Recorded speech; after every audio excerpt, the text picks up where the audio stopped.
de Casamance donc Ziguinchor en tout cas démb donc di ñaan aussi donc la ligue professionnelle qu'ils prennent de responsabilité parce que donc maanaam xoddeku balaa lakkale xam nga naka la ko wolof di waxee balaa ngaa lakkale xiddeku balaa ngaa lakkale c'est-à-dire comme puisque ñoom ñooy responsable yi donc qu'ils prennent leurs responsabilités donc balaa dara leneen di xew donc loolu laa amul yéene tàmbale parce que su ma ko waxul woon nag dafay xaw métti ci man daal parce que en fait ñun dañ bëgg football quoi et on est des Rufisques quoi beneen mbir bi moom mooy ñu dugg ci tonnes yu mbalit moom la ñuy am donc waxtuma la li aju ci wàllum les eaux usées yi nga xamee ne que donc certainement donc ça fait déjà objet de débat donc à cause de nawet bi nga xamee ne que moom la ñu nekk donc déjà bu ñu la nuyuwaatee ba noppi dañ lay laaj déjà une première question donc qui vient comme ça donc dans la foulée mën nga ñuy dikkal ci déchets solides au vrai sens ban njariñ la am pour le Sénégalais parce que donc li ñu gën a yitteel ci rubrique bi moom mooy ndaw ñi ñuy suivre ñu xam ne même bu fekkee ne amuloo benn métier am nga feneen foo mën a jaar ci sa xel donc pour mën a am koom goo mën a demale sa bopp te yaakaar naa mbalit alors mbir la boo xamee ne que ñàkkal nañ ko fayda lool ci Sénégal mais lim ñu mën a andil ci koom-koom am solo te bari na Pathé vraiment maa ngi lay jaajëfal ci sa introduction par rapport à Paku Boy parce que il faut que ma sànni ci tuuti kàddu parce que Paku Boy muy Maxet Diop mi ngay wax nii maillot bu muy footballé numéro 99 la 99 c'est les 99 noms de Dieu donc moom lu baax rek la mën def et je pense que ne lu baax loolu sax yemul sax Tëngéej et vraiment ñuy wax waa Tëngéej ñu gën ko jàppale parce que boo amee sa doom mu nekk un professionnel di am ay ressources di ko indiwaat ci dëkk bi je pense que ne maire yëpp sax dañ ko war a jàppale loolu mu def commune Rufisque Est mu mën ko def ci yeneen communes yi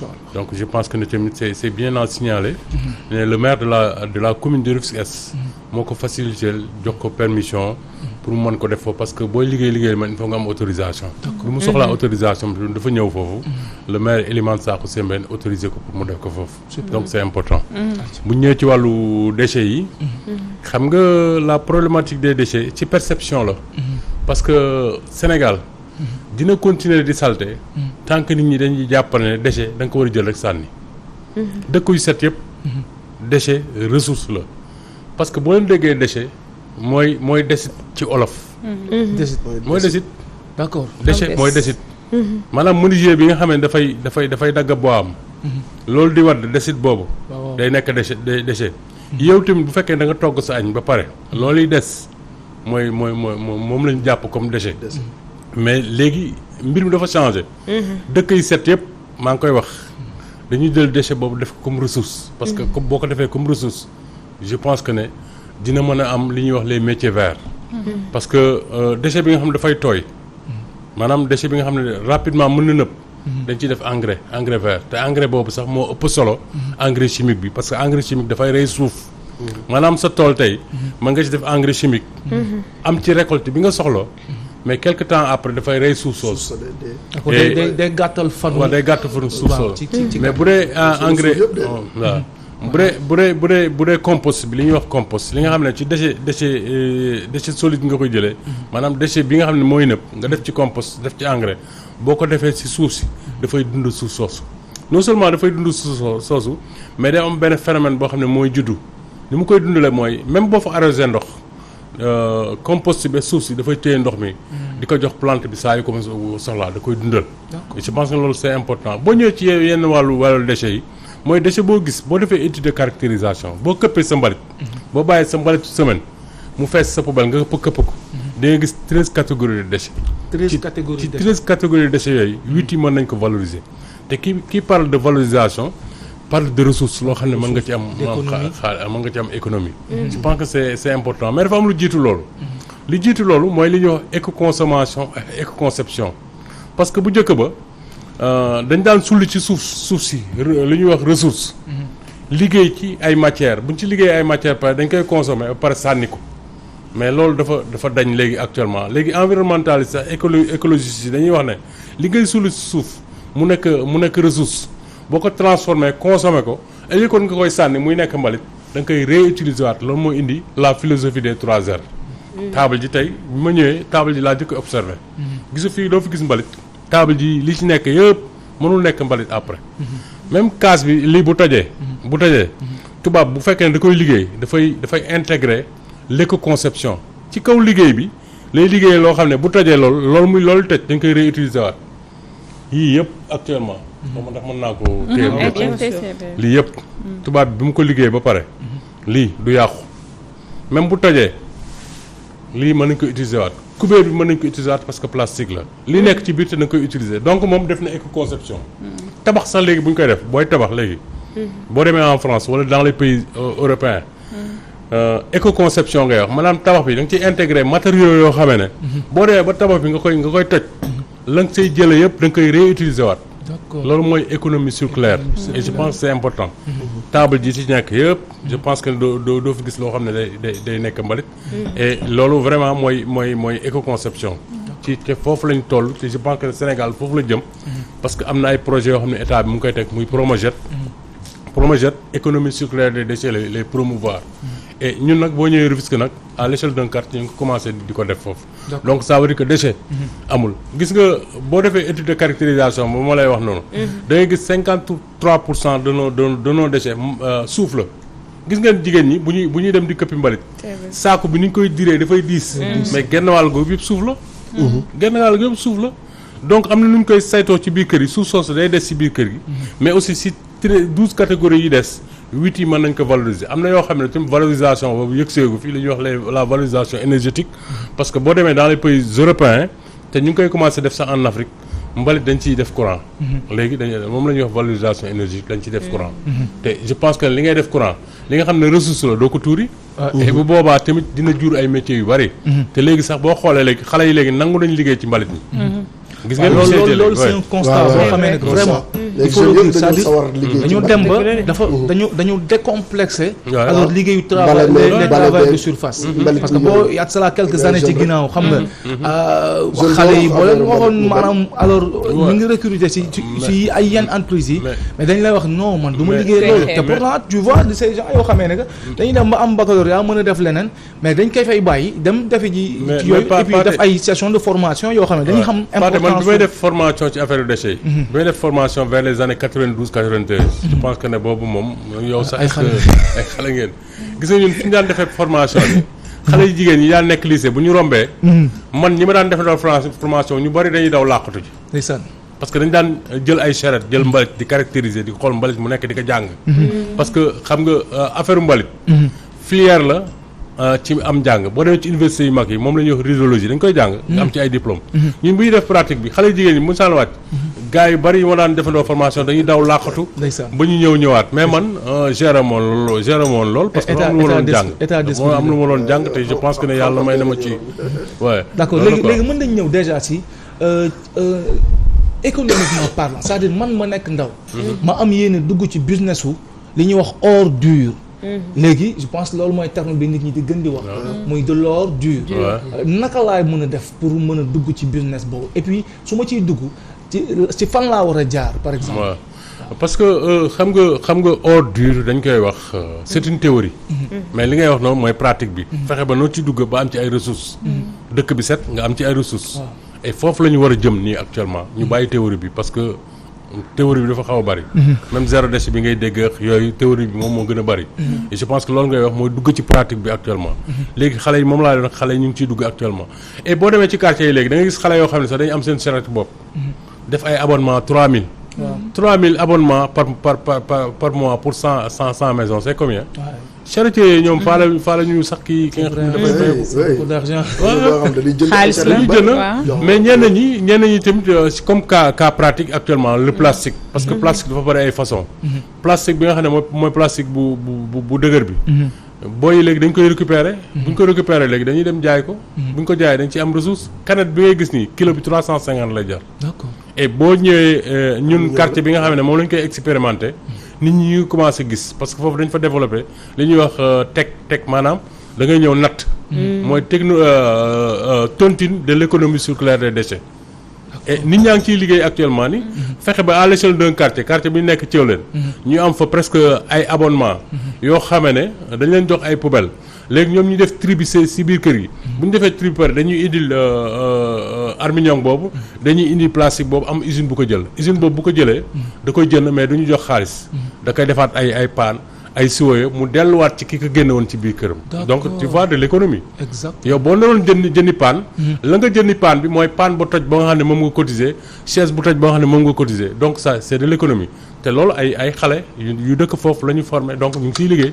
ñu ngi ciy liggéey boo demee tu vois am na benn géomaticien bu fa nekk koo xam ne dafa liggéey ma koy nuyu au passage muy woli moom dafa jàng université ba génn ñëw dugaat ci biir mbalit mi parce que xam ne mbalit mi xalaat xel la am na ay ressources am na Fatou Bintou une licenciée en environnement c'est sa thématique mais aussi tamit am na ay yeneen jeunes yoo xam ne ñu ngi dëkk ci biir quartier bi ñu ngi foofu di fa liggéey. il faut dire que yow da nga pour jox déjà importance su mbalit ak en fait localité bi nga dëkk c'est-à-dire créer nga benn mbir boo nga xamee ne que yaa ngi ko tuddee ZEC muy naka. zone écologique communautaire écologique ah. waaw zone écologique communautaire. d'accord donc foofu la ñuy dajale mbalit bi nga xamee ne que maanaam mu ngi nekk ci zone bi nga nekk yëpp. donc bu ñu ko fa dajalee lu aju ci wàllum plastique la ak aluminium. donc pour que après. donc loolu du mbalit xam nga yaa ngi wax dajale mbalit. ah ok non ressource la. ressource parce que ki nga xam ne moo koy génne ci biir këram bi. ka considéré ko comme mbalit. da ko considéré comme ressource buy ñëw ci moom. d'accord donc ñun duñ ko xam nga dajale boo dee dajale mbalit day mel ni dañuy dajale mbalit mu baree noonu ay ressources ñoo fay ñëw ressource boobu nag la usine yi ñëw jël. parce que on est en partenariat avec 2 usines. bu demee ba bari dañuy ñëw jël ko barka démb sax ñu ngi livré. mais loolu tamit li ñu ko may mooy dañ ciy gërëm vraiment les politiques. ki nga xam ne maire bi nga xam ne moom la ñuy liggéey ak maire ba fa nekkoon. ñoom ñaar ñëpp contribuer ci pour jàppale ñu. ñu mën a teg loolu à l'échelle d'un quartier. donc foofu ressource la li ñuy wax ressource la mooy boo xalaat boo bëgg. ci affaire mbalit boo ñëwee foofu. di nga am les informations. et aussi boo jëmee ci wàllu environnement. étude d'impact yi ñuy def yëpp yëg nga coow li am Tëngéej. ci wàllu visa. boo ñëwee foofu da nga fekk étude d'impact bi. da ngay xam vraiment usine bi lan lay liggéey ak la mooy degré de pollution am yu demee noonu. donc ressources yi genre ressources yi pour capitaliser aussi les bonnes pratiques yi nga xam ne ñoo am ci affaire mbalit mais léegi bonnes pratiques yi nga xam ne ñoo am ci affaire environnement boo ñëwee foofu tu auras toutes les informations. donc pour dire daal que les déchets actuellement. c'est devenu de la ressource dafa am lu ñuy wax maanaam théorie zéro déchet. waaw. genre loolu buñ ko doon théorie sinon au-delà de la théorie. donc buñ ko doon def dans la pratique. yan kanu moom nga ñu mën waaw xam nga zéro déchet yéen ñëpp dégg ngeen li fi xewoon ci zéro déchet mais zéro déchet ni ñu ko bëggoon defee au Sénégal loolu du zéro déchet. et je pense que ne zéro déchet sax pour réussir que à l'échelle d'une commune. il faut mu am cellule de base di zéro déchet. maanaam nga boo ñëwee ci commune. boo fëggee. nga am ay répondants yu la war a mën a répondre ci affaire déchet mais fii maire yi ngay dem soxla xalaat ci affaire mbalit pour nga am ko fii au Sénégal c'est un peu difficile doo ko xam et zéro déchet boo ko defee à l'échelle d'une commune ba pare da nga koy def à l'échelle des quartiers nga regrouper jeunes yi comme yi nga doon wax noonu former leen renforcer seen capacité ñu xam ne mbalit du loo xam ne da nga koy jël rek tuuri ko mais li ëpp solo te mooy prévention des déchets fexe ba mbalit mi du ñëw du bari parce que tamit di dem di ndékki ji ku xëy jël 100 francs dem jëndi mburu ñu laxas ko ci kayit nga indi yaa ngi indi kayit ci biir kër yi. comprendre nga parce que loolu mooy mbalit moom il faut que ñu liggéey dans la prévention fexe ba wàññi ko ba pare. léegi ñu soog a xalaat naka lañ koy kiiyee donc zéro déchet. loolu la nañu fexe ba inculquer les communes. ñu xam lan mooy zéro déchet former aussi les décideurs ñu xam parce que ki war a décider. bu xamul lan mooy mbalit ça pose problème déjà. ñoom la ñu war a jëkk a former. créer fa ay cellules de base du zéro déchet. institutionnel ñëw à la base tam former les jeunes là boobaa dinañ mën a réussir zéro déchet parce que zéro déchet du xëy def set-setal delluwaat sa biir kër. zéro déchet suñu philosophie noonu la ñuy def. comme le xëy benn jour rek. fixé ne jour bi la ñuy def. set-setal cleaning day yooyu bu ñu ñëwee bale ba foog ne set na. ñu jël mbalit mi tegaat ko ci mais fa ñuy bale sax dañ fay indiwaale ay ndox yu ñuy naan ndox yoo xam ne ci mbuus lay nekk ñu naan ba pare daal di ko créewaat déchet. et puis tout à l'heure yaa ngi waxu bonne pratique tey ñu ngi doon soñu peut-être yenn ménage yi pour ñuy def triage. mbalit bi ceeb bi ñu tegee ko de côté lenn ñi ñu tegee ko de côté mais loolu est-ce que dina nekk lu yomb fii nii au Sénégal. non xam nga lu tax du yomb parce que je pense que ne man ñu mel ni man bari nañ ci Sénégal parce que ville boo dem. da nga fay fekk ay acteurs yoo xam ne ñu mel ni man mais d'habitude du ñu sax considérer entre nous. te ñun ñoo war a yeggali ñoo nekk à proximité des concessions ñun ñoo war a yeggali la sensibilisation déjà médias yi c'est bien beau mais aussi des médias yi ñi nga xam ne ñooy porter la sensibilisation tamit des fois duñu leen former ci thématique boobu te pourtant ñoom ñoo gën a outillé pour def la communication donc communication bu fekkee ne yow da nga jàpp comme structure la bu ko def jël say kii ñuy def loolu je pense que day du yomb du gaaw yomb tant que impliqué problème de comportement waaw xam nga lépp rek def ci mbalit bi xam nga problème de comportement il faut que ñu def la communication pour le changement de comportement li ñuy wax les 3C il faut que ni ñu def ci Covid bi la communication à outrance ba nit ñi xam ne Covid maîtriser Covid loolu la ñu war a jël déchets yi tamit def une communication à outrance dugg ci biir kër yi sensibiliser leen ñu réduire seen déchets ñu xam naka la ñuy trier mais il ne suffit seulement pas de trier boo trier par ñu boolaat ko ci oto mbalit mi looy trier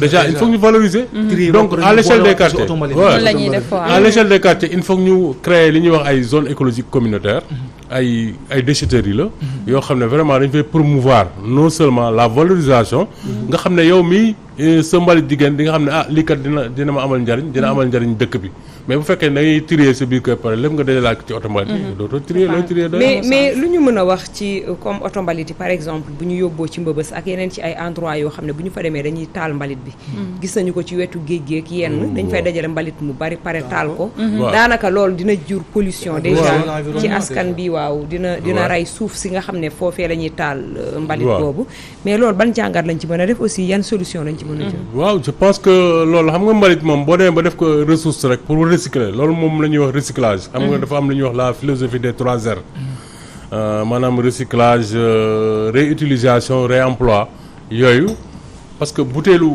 Evian bi ngay naan boo ko sànnee dafay nekk mbalit mën nañ ko taal mais boo naanee ndox mi ba pare mën nga ko réutiliser waat ci biir kër gi mu dem ci frigo bi est-ce que comprendre yooyu mooy solution yi nga xam ne ndànk-ndànk ci biir kër gi nga koy mën a régler mooy li may wax les 8 catégories de déchets yi ñu war a valoriser mais am na yoo xam ne kenn mën ko valoriser mooy li ñuy wax les DMS déchets ménagers spéciaux nga xam naa boo fajoo sa biir kër ba pare sprada yu demee noonu yëpp ñi ngay sànni ci biir kër yooyu kenn mënu ko valoriser peut-être incinération rek la mën dem mais amul ay usines yoo xam ne dañuy insérer déchets pour produire ci yooyu li nga mën def rek mooy ay mesure lakk ko da koy lakk mais comme yi nga gis nii actuellement mbalit sax di nga ko romb nga yaakaar ne dañ ne ko taal fekk taaluñu ko xam nga dañ naa mbalit alalu jënne la mbalit du alalu jënne suñu alal la mais parce que mbalit dafa bari méthane xam nga ku ko gis ku ko dégg méthane mooy loo xam ne day indi ay gaz la ay gaz la dafay tàkk da ngay romb mbalit muy tàkk nga naan noo alalu jënne non méthane bi mooy tàkk loolu tax état bi ci politique bi mu dugg nii dinañ dem ba nga xam ne doo gis incinération yi ngay def parce que nit ñi tamit des fois du ñu am pexe dañuy dajale mbalit mi fenn li ñuy yaakaar rek mooy taal te boo taalee mbalit day gën a bari kay waaw 1 kilo de déchet boo ko taalee day produire 1 kilo 500 est-ce que comprendre nga parce que xeer yi du tàkk suuf si du tàkk te ñu ñoo fa ëpp pot yi duñ tàkk pot yi dafay créer ay mâche-fer li ñuy wax mâche-fer cendre maanaam pot boobu nga taal non seulement day produire cendre mais pot ba dafay continuer nekk donc loolu tax le constat xam nga Salma moom mooy lan c'est visible d'après li Idi Thiaw jotu expliqué c'est visible que ñun Sénégal c'est-à-dire am nañu problème ci processus u mbalit yëpp dañ ci am problème xoolal ba yow tri bi mbalit mi boo paree foo ko yóbbu ci oto mbalit ma li nga trier woon yëpp dootul amati njëriñ ci production beneen bi moom mooy alors yaa ngi wax tout à l'heure que ne am na yoo xamee ne que incinération rek lañ ko mën def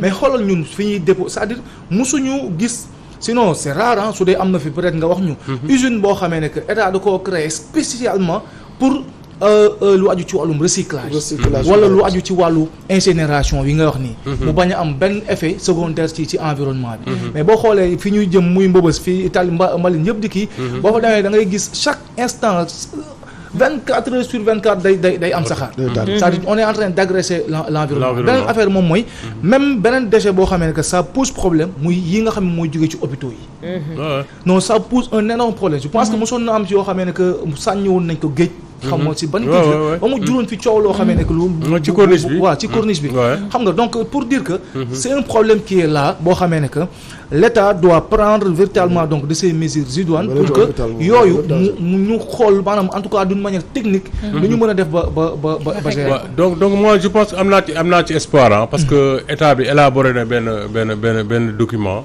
et aussi tamit ñu ngi gis ne créé nañ benn société parce que UCG léegi day nekk beneen société boo xam ne dafay gën a liggéey ak les collectivités territoriales pour ramasser mbalit kese la non pas ramasser parce que ñoom dañuy dem ci mooy Promojet bi ma lay wax mooy économie des déchets Promojet loolu mooy remplacer UCG moom mooy non du remplacer UCG mais mooy nekk ci kaw UCG mooy liggéey ak UCG parce que loolu li muy liggéey rek mooy xalaat yi nga xam ne déchet dafay nekk ressource et li ngay wax usine bi ngay wax ni actuellement parce que Mbëbës dañ koy dépolluer bu ñu ko dépolluer ba pare dañ fay installer benn industrie boo xam ne moom mooy liggéey ci wàllu valorisation boobu ngay wax. mais boobu ak léegi depuis 1972 la Mbëbës existé.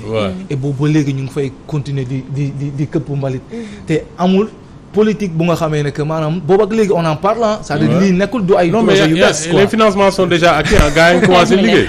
donc gars yi ngi commencé di liggéey. ci loolu quoi. mais les financements sont acquis quoi. de toute façon temps wi xoj nañu. xam naa certainement. dama lay bàyyi nga tàggoo bu ko defee ñu xool waaw tàggoo bi rek di wax ne aussi ku ñu bëgg vraiment gis parce que chaque samedi dañuy organiser foofu may wax ci zone écologique communautaire bi dañuy travailler ci benn concept bu ñuy wax tuddee communication pour un leadership évolutif fort la clé quoi maanaam caabi ji ku soxla xalaat ci wàllu environnement ci wàllu déchet surtout wàllu ci déchet solide ak déchet liquide mën nga fa ñëw boo fa ñëwee vraiment dañ la defal formation tous les samedis dañuy def foofu ay formation et c'est gratuit waaw et c'est gratuit parce que nous on est des acteurs de développement di vraiment di remercier aussi tamit maire bi nga xam ne moo ñuy jàppale ci mbir moomu parce que ZEC bi ancrage institutionnel am commune Rufisque Est la bi Elimane Sakho jiite et je pense que ne loolu lu am importance la parce que booy liggéey tamit da nga bëgg ñu la accompagner boo gisu ku la accompagner da ngay am problème ñuy gërëm aussi maire ba fa nekkoon mooy Boubacar Albindoy moom je pense que ne moom il est à la genèse de la ZEC kontaan nañ bu baax a baax sa présence ci plateau bi di la jaajëfal bu baax ci pertinence bi nga xam ne andi nga ko fi Pathé